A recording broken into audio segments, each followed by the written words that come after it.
Okay, my dear viewers, mind groomers and reality talk show, and your own Aurangzeb Sohrawardy once again in front of you. बहुत सारे topic, बहुत सारे मौजूआत, बहुत सारी शख्सियात, बिल्कुल ऐसे जैसे फूलों का कोई गुलदस्ता हो।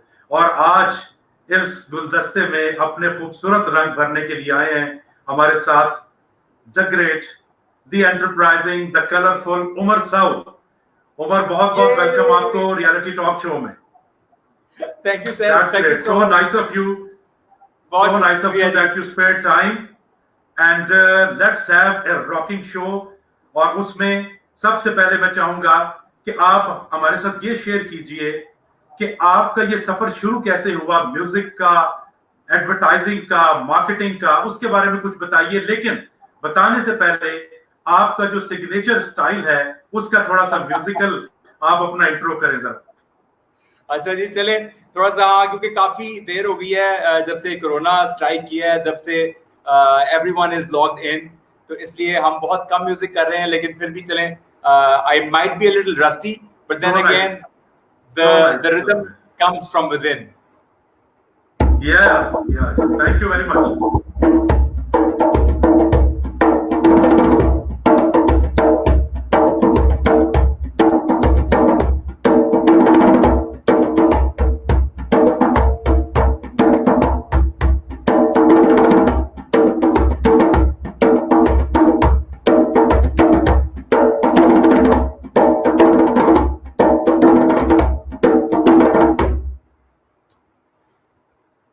हाँ जी, So that's उमर साउद, उन्होंने अपना इंट्रोडक्शन करवाया। इंशाल्लाह उनसे हम मजीद भी बहुत सारा म्यूजिक सुनेंगे। काइंडली एक्सप्लेन कि आप किस तरीके से म्यूजिक की तरफ आए और खास तौर पे आपने ये इंस्ट्रूमेंट क्यों चुना। अच्छा, so Aurangzeb, it's a very long story, because आपने अक्सर लोगों को, बल्कि अक्सर जितने भी ये जो आर्टिस्ट होते हैं, इनको कहते हुए सुना होगा कि मुझे बचपन से शौक था। So I think it's quite true in every sense, you know, you are born with rhythm. दुनिया में जितने भी लोग आते हैं, उनकी जो पैदाइश है, जो ये पूरी कायनात जो घूम रही है, इट्स ऑल इन रिदम। आपको पता है, इट्स ऑल इन नंबर्स। तो इसलिए ये जो बीट होती है और ये जो रिदम होता है, it's also all about numbers, जिसमें आप 4x4 भी होता है, 5 बीट भी होती है, 3 बीट भी होती है, 7 मात्रे भी होते हैं, और इस तरह की बहुत कॉम्प्लेक्स बीट्स भी होती हैं। And all these beats are made by humans, are played by humans, are understood by humans, and apart from humans, the entire universe, the entire universe understands the rhythm. So it all started very long time ago. तो आपने ये कब understand किया rhythm को? मेरा ख्याल है कि at a very early age, मुझे याद है when I was a little child, घर के अंदर मेरे पास कोई इंस्ट्रूमेंट नहीं होता था, लेकिन चूंकि रिदम जब आपके अंदर होता है तो you don't need an instrument. आपको पता है कि लोग अक्सर बैठे हुए टेबल पे अपने हाथ को टैप करना शुरू कर देते हैं, अपने लेग्स के ऊपर अपने हाथों को टैप करना शुरू कर देते हैं, या अगर आपके सामने कोई भी चीज पड़ी हो तो आप उसके ऊपर थोड़ा सा बजाना शुरू कर देते हैं। दैट मीन्स कि रिदम जो है आपके अंदर है, and if you can continue creating that rhythm, you can get somewhere. So बचपन से ही मैं इस तरफ था। It's just that the opportunity came very late. Okay, but finally it came. Yeah, finally it did, because obviously आपको पता है कि पाकिस्तान में रहते हुए जहां पे म्यूजिक में कोई इतना ज्यादा स्कोप है नहीं, because primarily आपको पता है कि there are two schools of thought. One is the people who promote music, who play music, who understand music, and who think that there's nothing wrong with music. और उनके बिल्कुल contrary एक वो तबका है जो कि कहता है कि ये बिल्कुल हराम है, इसको नहीं करना चाहिए, ये बिल्कुल against the law of nature है और इसको तर्क कर देना चाहिए। तो इसलिए पाकिस्तान में रहते हुए जी क्या कह रहे हैं? जी प्लीज कंटिन्यू। मैं पूछना चाह रहा था कि why you picked up this instrument? जी हाँ जी, this instrument is called djembe. It's actually an African instrument, जो कि ये वैसे वॉलनट की लकड़ी का बना हुआ है। I got it from Dubai, और ये अफ्रीकन इंस्ट्रूमेंट है। और आप बिलीव करेंगे कि अफ्रीका में इस इंस्ट्रूमेंट को लोगों को हील करने के लिए भी इस्तेमाल किया जाता है. So this is an healing instrument. तो वहां पे एज अ थेरेपी इस्तेमाल होता है, because they believe that all the negativity inside you can be given to this instrument, and this instrument will take that, absorb that negativity and give you the positive vibe in return. Okay. तो वहां पे इसी point को मैं आगे जी आपके इसी point को मैं आगे बढ़ाना चाहूंगा. आपने बहुत खूबसूरत बात की कि इस इंस्ट्रूमेंट को नेगेटिविटी रिमूव करने के लिए, हीलिंग के लिए यूज किया जाता है. प्लीज टेल योर एक्सपीरियंस कि जब से आपने इस इंस्ट्रूमेंट पे प्ले करना शुरू किया, आप में क्या जॉयफुलनेस और पॉजिटिविटी आई, और ये जो लोग हमारी तरफ हर तरफ सड़े बैठे हैं, जले भुने बैठे हैं, डिप्रेस्ड बैठे हैं, ये किस तरीके से इससे फायदा उठा सकते हैं? देखिए औरंगजेब, बात यह है कि जो पॉजिटिविटी और नेगेटिविटी होती है वो आपके अंदर ही होती है. इट्स जस्ट दैट आप कौन सी दोनों में से कौन सी ताकत को इग्नाइट करते हैं, आप दोनों में से कौन सी ताकत को ज्यादा फील करते हैं.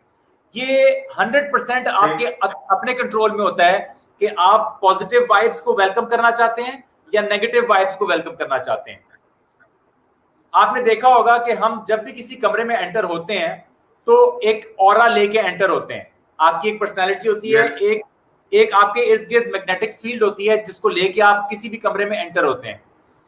अब वो मैग्नेटिक फील्ड जो होती है वो नजर नहीं आ रही होती, लेकिन आपके एटीट्यूड से, आपके अटायर से, आपके मैनरिज्म से, आपकी बड़ी स्माइल से या आपके बने हुए मुंह से जो है वो ट्रांसमिट होती है बाकी लोगों में भी.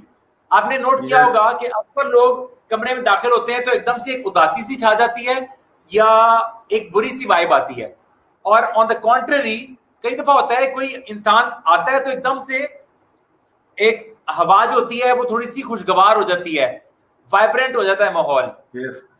एक अच्छाई का जो एलिमेंट है वो आपको फील होना शुरू हो जाता है. तो वो होता है आपके अंदर.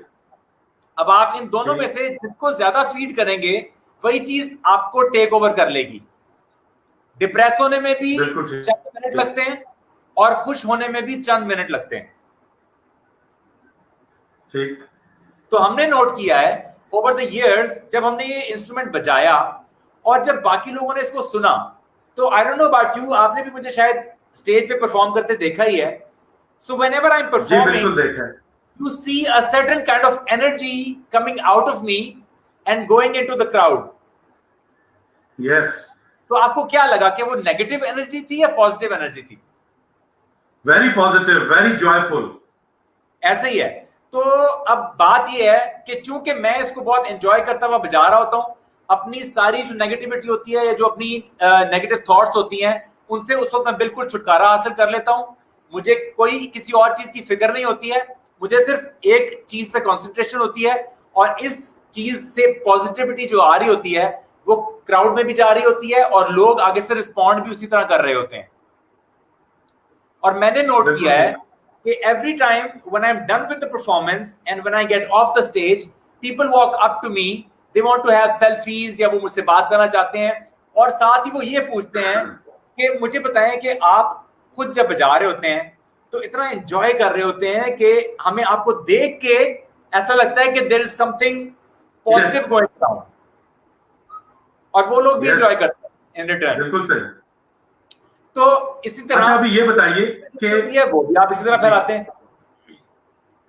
ओके, बिल्कुल सही. अच्छा, ये बताइए कि बहुत सारे नौजवान हैं, इवन बहुत सारे ज्यादा बड़ी उम्र के लोग हैं जिनको बहुत शौक है इंस्ट्रूमेंट्स बजाने का, और वो बजा तो नहीं पाते, सीख नहीं पाते, लेकिन वो सुन के बहुत ज्यादा खुश, उनकी तबीयत बहुत खुशगवार हो जाती है.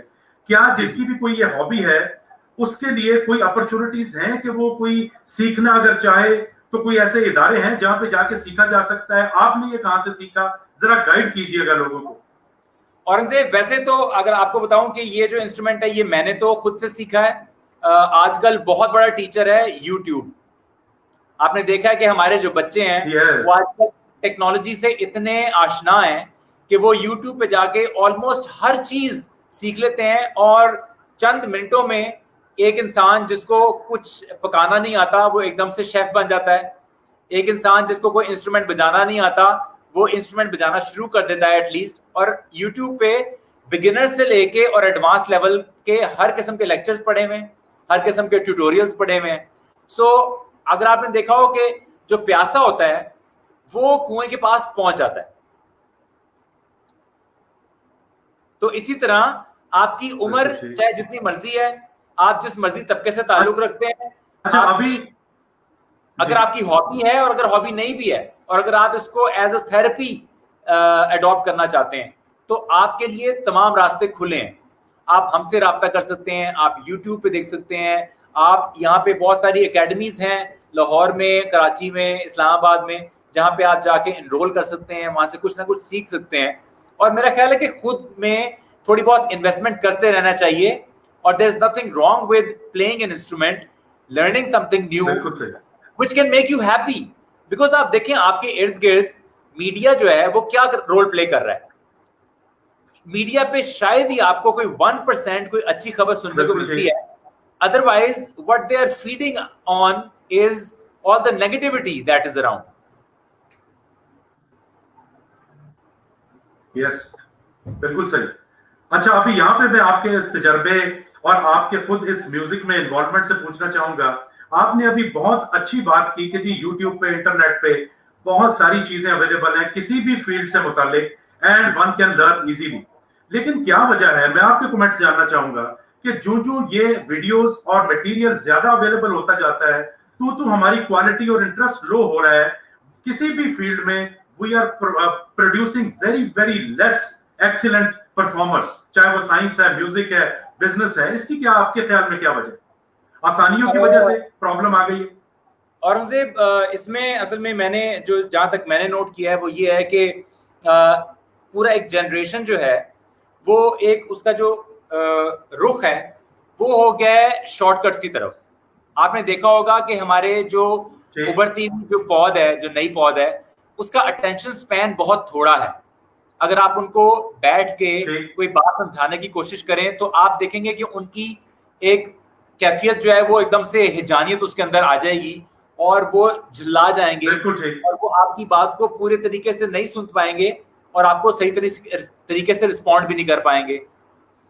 अब ये सारी चीज जो है, चाहे आप इसका इल्जाम जो फास्ट फूड इंडस्ट्री है उसको दें, चाहे इसका इल्जाम जो वालिदैन हैं जो कि अपने बच्चों पे सही तरह से टाइम स्पेंड नहीं कर रहे हैं, जो उनके साथ कम्युनिकेट नहीं कर रहे, जो उनकी बात नहीं सुन पा रहे, जो उनके जेस्चर्स को ऑब्जर्व करके ये नहीं जान पा रहे कि उनका रुझान किस तरफ है, नेगेटिविटी और पॉजिटिविटी का क्या रोल प्ले कर रही है उनकी जिंदगी में। तो उस वजह से जो बच्चे हैं, जो यंग जनरेशन है, उनको कोई डायरेक्शन नहीं है उनके पास और मटेरियल इतना ज्यादा अबंडेंटली अवेलेबल है कि वो फिर जब उनके ऊपर सुपरविजन नहीं होगी और वो मादर पिदर आजाद होंगे तो फिर वो शॉर्टकट ढूंढने के लिए या जल्दी शोहरत पाने के लिए या किसी चीज को जल्दी अचीव करने के लिए वो कोई भी रास्ता इख्तियार कर लेंगे, जिसकी बहुत बड़ी मिसाल आपके सामने टिकटॉक है। यस, बिल्कुल सही कहा आपने।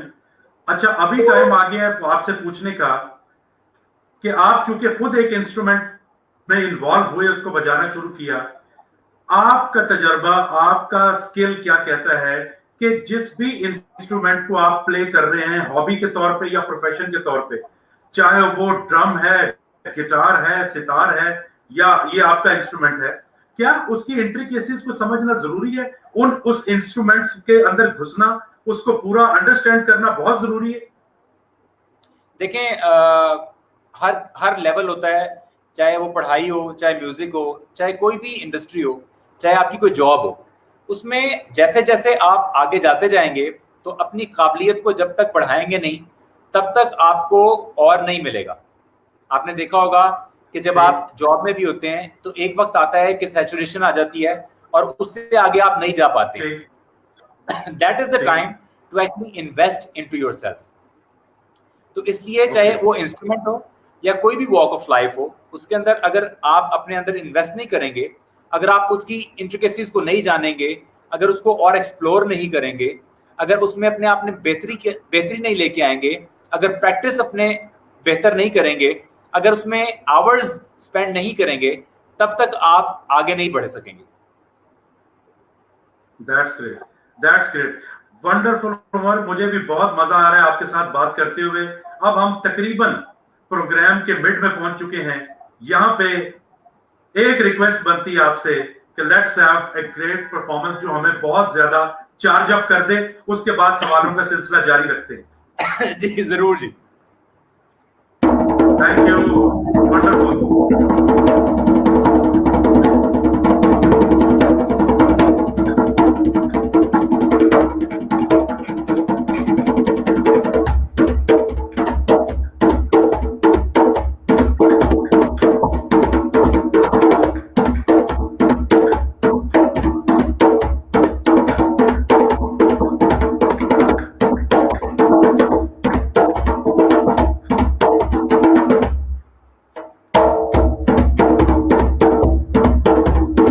वाह वाह वाह उमर, वाह।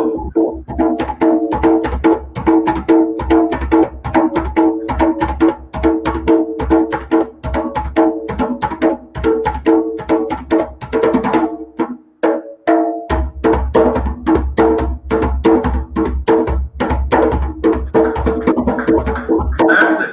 That's it.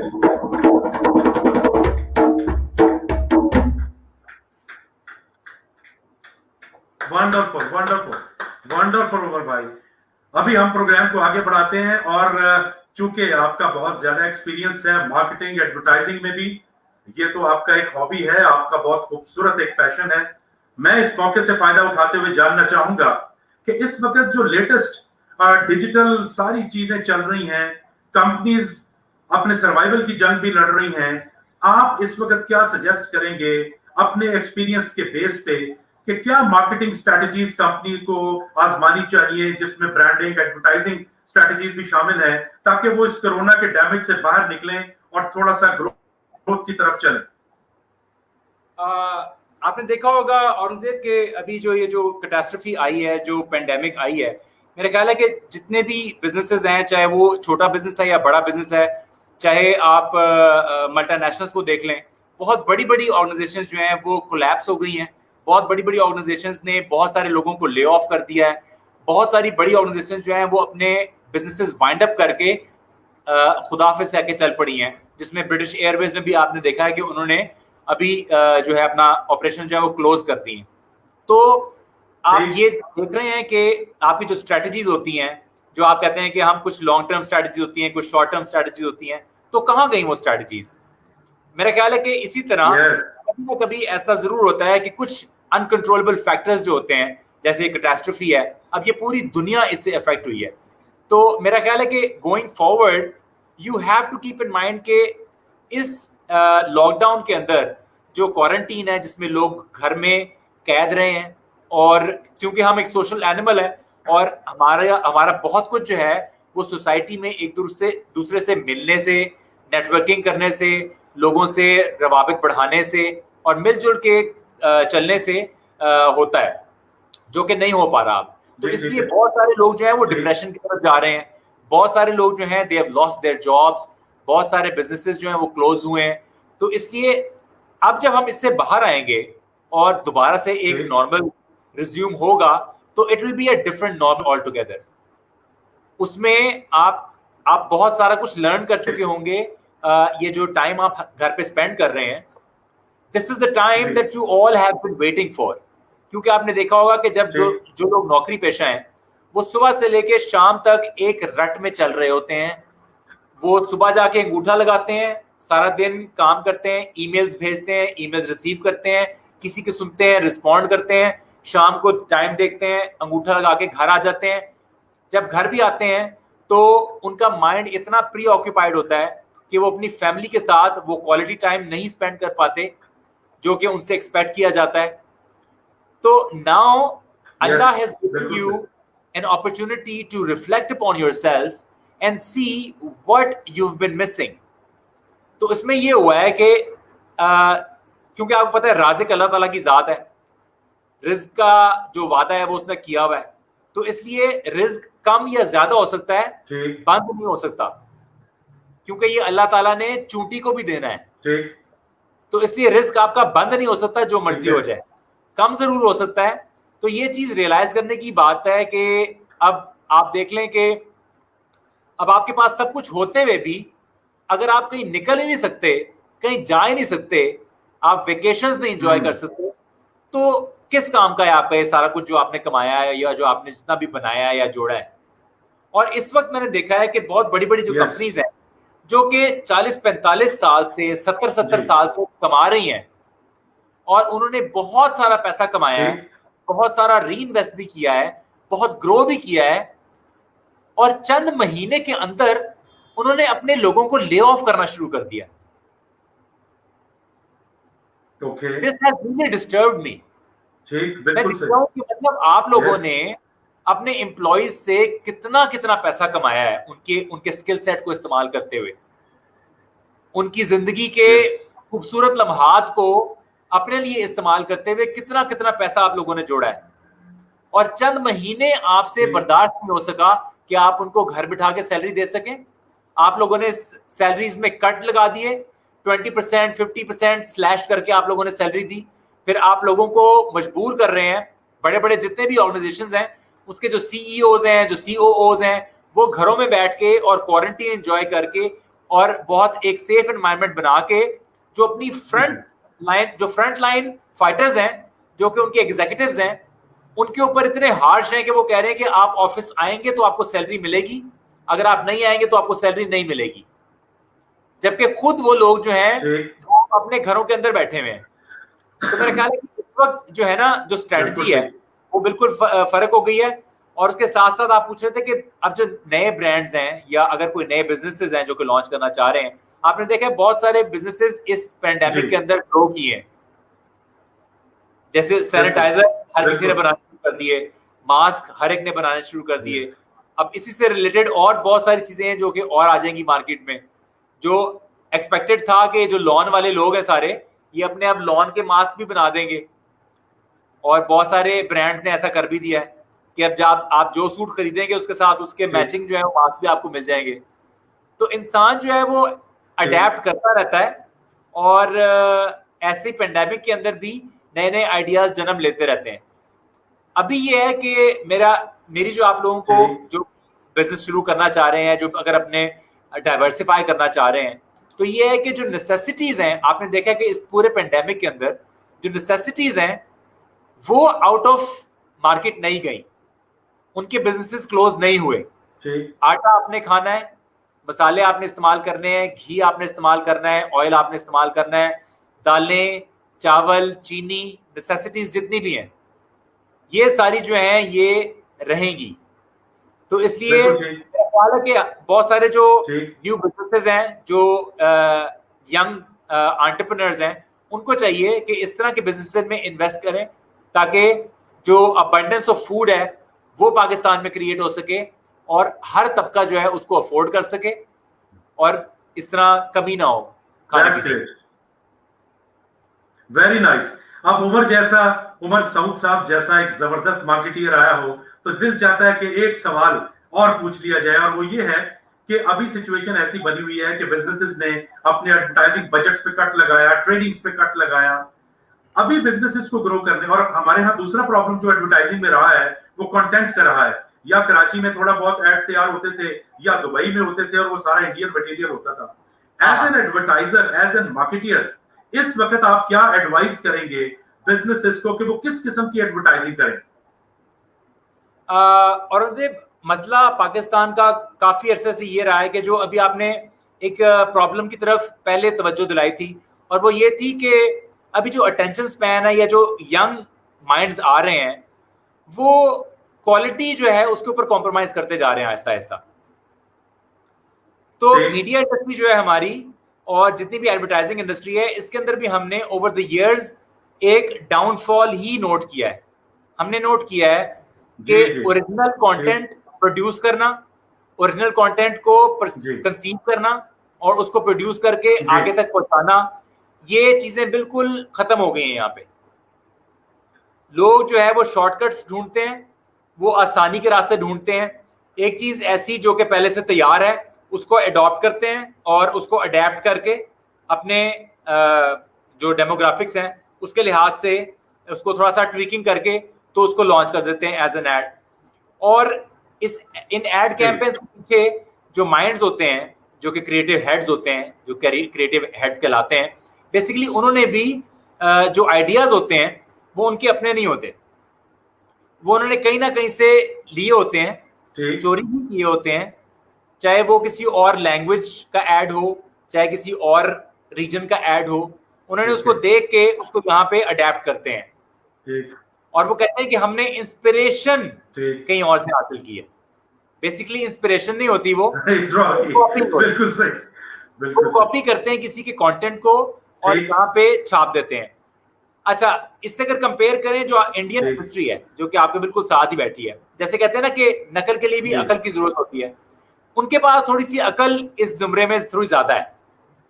तो देखा जाए तो जो इंडियन कंटेंट होता है, जो इंडियन एड्स होते हैं, वो हम लोगों को पसंद क्यों आते हैं, या जो जितने भी क्रिएटिव माइंड्स हैं उनको पसंद क्यों आते हैं?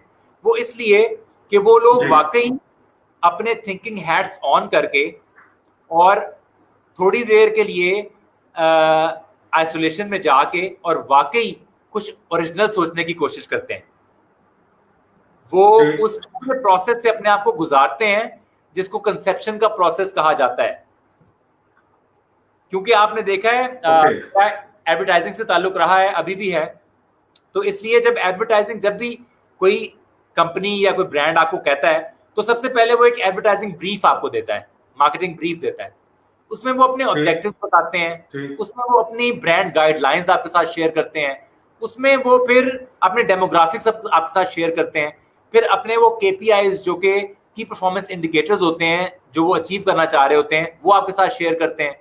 तो आपके सामने एक पूरी स्ट्रेटजी खोल के रख देते हैं जिसको आपने फॉलो करते हुए उनको सूट करता हुआ कोई एड या एड कैंपेन डेवलप करनी होती है।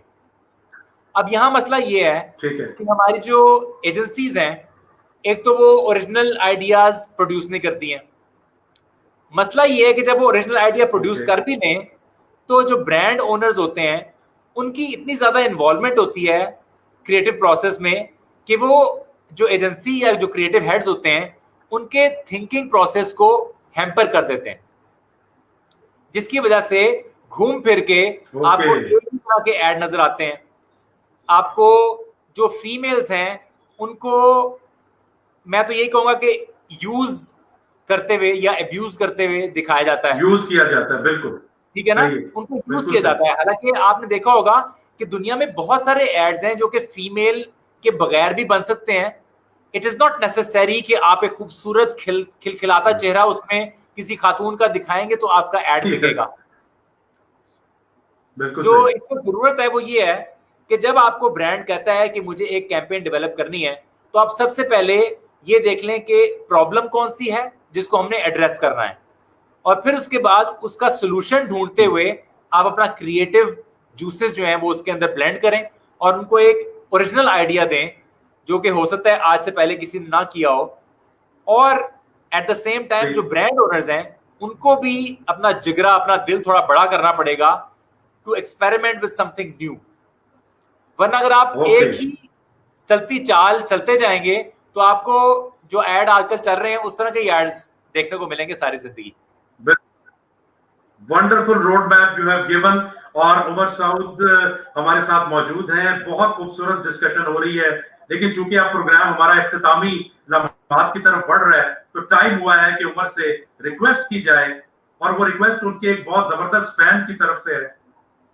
बहुत ही ज्यादा वो उनको एडमायर करते हैं कि कोई अरेबिक ट्यून उन्हें सुना दी जाए तो बहुत इंजॉयबल हो जाए। क्या सुना दी जाए? Arabic tune. अरेबिक, अच्छा अरेबिक ट्यून जरूर जी। Wonderful wonderful. Let's have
enjoyed that. Wonderful, wonderful. Thank you very much, Umar. Thank you very much. और अब हम आते हैं आज के सेशन के लास्ट क्वेश्चन की तरफ. क्वेश्चन के बाद हम आपसे रिक्वेस्ट करेंगे कि आप फाइनल कोई अपना फेवरेट ट्यून सुनाएं और उसी पे हम अपना प्रोग्राम का इख्तिताम करेंगे. फाइनल क्वेश्चन ये उमर कि पूरी आपकी बातों से मुझे अंदाजा हुआ कि these are not ordinary instruments to play for fun and gupshup and शोर शराबा. These can be very useful in healing your soul also. इस सिलसिले में मैं जो आखिरी क्वेश्चन आपसे पूछना चाहूंगा वो ये है कि नौजवानों में एक सो कॉल्ड डिप्रेशन जो है वो बहुत बढ़ता जा रहा है. हर वक्त इसको हाईलाइट किया जाता है, हर वक्त इसको कई जगहों पे तो एज ए प्राइड और स्टेटस सिंबल यूज किया जाता है कि जी हम डिप्रेशन में. इन इंस्ट्रूमेंट्स के जोर के बेस पे अपने घर में रहते हुए कैसे नौजवान क्वालिटी टाइम स्पेंड कर सकते हैं? देखिए औरंगजेब, मेरा ख्याल है कि जो डिप्रेशन है वो आपने देखा कि वक्त के साथ साथ बढ़ता जा रहा है और उसका जो मेन कंट्रीब्यूटर है वो इंसान बजाते खुद है. क्योंकि मेरा ख्याल है कि हम जो है जहां तक मैंने नोट किया है कि हम आहिस्ता आहिस्ता नेचर से दूर होते जा रहे हैं. और एक चीज होती है कंटेंटमेंट, कि अल्लाह ताला ने आपको जो भी दिया है उसका सबसे पहले आप शुक्र तो अदा कर लें. जब शुक्र अदा कर लेंगे, और मेरा ख्याल है कि आपने शायद देखा होगा कि कई जगह पे जिक्र है कुरान में भी कि जो अल्लाह ताला को शुक्र अदा करते हैं अल्लाह ताला उनको मजीद नवाजता है, मजीद देता है. और जब आप नाशुक्री करते हैं या शुक्र अदा नहीं करते जो कि आपको मिला हुआ है तो आप डिप्रेशन की तरफ ही जाएंगे. सेकेंडली ये कि सोशल मीडिया की वजह से बहुत सारा कुछ ऐसा दिखाया जा रहा है कि जो कि रियलिटी से बहुत दूर होता है. आपने देखा है कि बहुत सारी सेलिब्रिटीज, बहुत सारे लोग देखने में बहुत खुशहाल दिख रहे होते हैं, बहुत खुश नजर आते हैं, लेकिन बेसिकली वो खुश नहीं होते हैं. बिल्कुल ठीक. They're not truly happy. Why? Because obviously they have a disconnect with their family, with their friends, with their colleagues, and within their own life. तो वो जो कनेक्शन है ना, that is missing. अब वो कनेक्शन जो है वो जरूरी नहीं है कि वो किसी एक इंस्ट्रूमेंट के साथ हो या आप गिटार बजाते हो. वो कनेक्शन किसी भी तरह से डेवलप हो सकता है. You can have fun praying. अगर आप 5 वक्त की नमाज पढ़ते हैं आपको बहुत मजा आएगा. ये मुझसे लिखवा लें आप. अगर आप अल्लाह ताला का शुक्र अदा करते हैं आपको बहुत मजा आएगा. अगर आप अपना टाइम दूसरों की खिदमत में स्पेंड करते हैं आपको बहुत मजा आएगा. आपको डिप्रेशन के लिए टाइम नहीं मिलेगा. आपको डिप्रेस होने के लिए या अपने डिप्रेशन के बारे में सोचने का टाइम नहीं मिलेगा. You have to go out there, you have to help people who need help. और मेरा ख्याल है कि जैसे जो एक उस्ताद होता है जब वो किसी को सिखाता है तो इन रिटर्न सीख भी रहा होता है साथ साथ. ये चीज हम भूल जाते हैं. हर उस्ताद जब अपने शागिर्द को सिखा रहा होता है तो उस प्रोसेस में वो खुद भी सीख रहा होता है. तो इसी तरह when you help someone you are also helping yourself. तो कनेक्शन चाहे वो आपका इंस्ट्रूमेंट के साथ हो या किसी ऐसी एक्टिविटी के साथ जिससे आपको सुकून मिलता हो, that is the cure for depression. Wonderfully put in. और this was Umar Saud with us. और बहुत ही कलरफुल मल्टी डायमेंशनल प्रोग्राम रहा जिसमें म्यूजिक के हवाले से बात हुई, मार्केटिंग के हवाले से बात हुई, एडवर्टाइजिंग के हवाले से बात हुई और खास तौर पे being joyful, getting out of depressions. बहुत खूबसूरत बातें की उमर साउद ने. और अब हम उमर साउद से रिक्वेस्ट करेंगे कि वो अपनी पसंद की ट्यून सुनाएं. हमारी तरफ से दिली शुक्रिया कबूल करें इस प्रोग्राम में आने का. और उन्हीं की इस ट्यून के साथ हम अपने आज के वंडरफुल कलरफुल प्रोग्राम का इख्तिताम करेंगे. जी उमर साउद प्लीज. जी जरूर.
Thank you so much. Thank you very much for Thank you so much, Umar. So nice of you. So nice of you. See you again. Pakistan, Zindabad. Thank you, Aurangzeb. Thank you very much.